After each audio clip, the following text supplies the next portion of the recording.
শিশুদের দুধ খাওয়ানো নিয়ে অনেকে যথেষ্ট সচেতন ও সিরিয়াস নন। ধরুন এক মহিলা তার শিশু সন্তানকে বোন বা ভাবির কাছে রেখে গোসল গেল। এর মধ্যে শিশু ক্ষুধায় কান্নাকাটি শুরু করলে বোন বা ভাবি নিজের বুকের দুধ খাইয়ে দেয়। এর মাধ্যমে যে পরবর্তীতে হুরমতে মুসাহারা সংক্রান্ত জটিলতা তৈরি হতে পারে এটা তার মাথায় রাখে না। এবার সচেতনমূলক কিছু বলুন।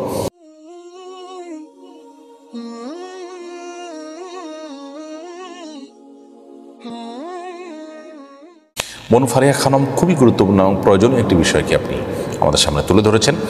আমরা আপনার সাথে সম্পূর্ণ একাত্মতা পোষণ করছি যে সন্তানদেরকে দুধ পান করানোর ব্যাপারে আমাদের আরও দায়িত্বশীল হতে হবে।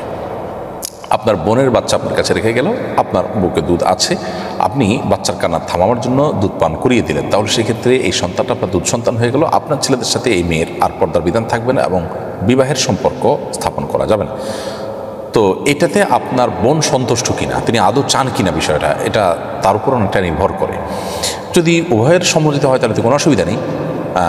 অন্যথায় অনেক সময় দেখা যায় যে পরবর্তীতে উনিও জানেন না বিষয়টা, আপনিও এটাকে হারাম হালাল বাজ বিচার করা ছাড়া এমনিতেই পান করালেন, জাস্ট আপনারও এটা নিয়ে কোনো বিশেষ কোনো চিন্তা ভাবনা বা জানাশোনা নেই, তাহলে সেক্ষেত্রে পরবর্তীতে হতে পারে খালাতো ভাই বোনের মধ্যে বিয়ে হলো, অথচ তারা দুধ ভাই বোন, তাদের মধ্যে বিয়ে জায়েজ না।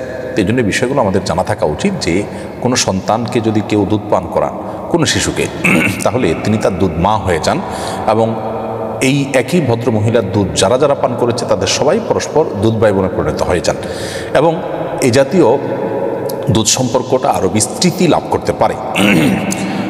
অতএব আপনার সেই কারণে কোনো সন্তানকে দুধ পান করানোর আগে, অর্থাৎ যিনি মা নন তিনি যদি অন্য কারো সন্তানকে দুধ পান করেন, তাহলে সেক্ষেত্রে তাকে বুঝে শুনে দুধ পান করাতে হবে।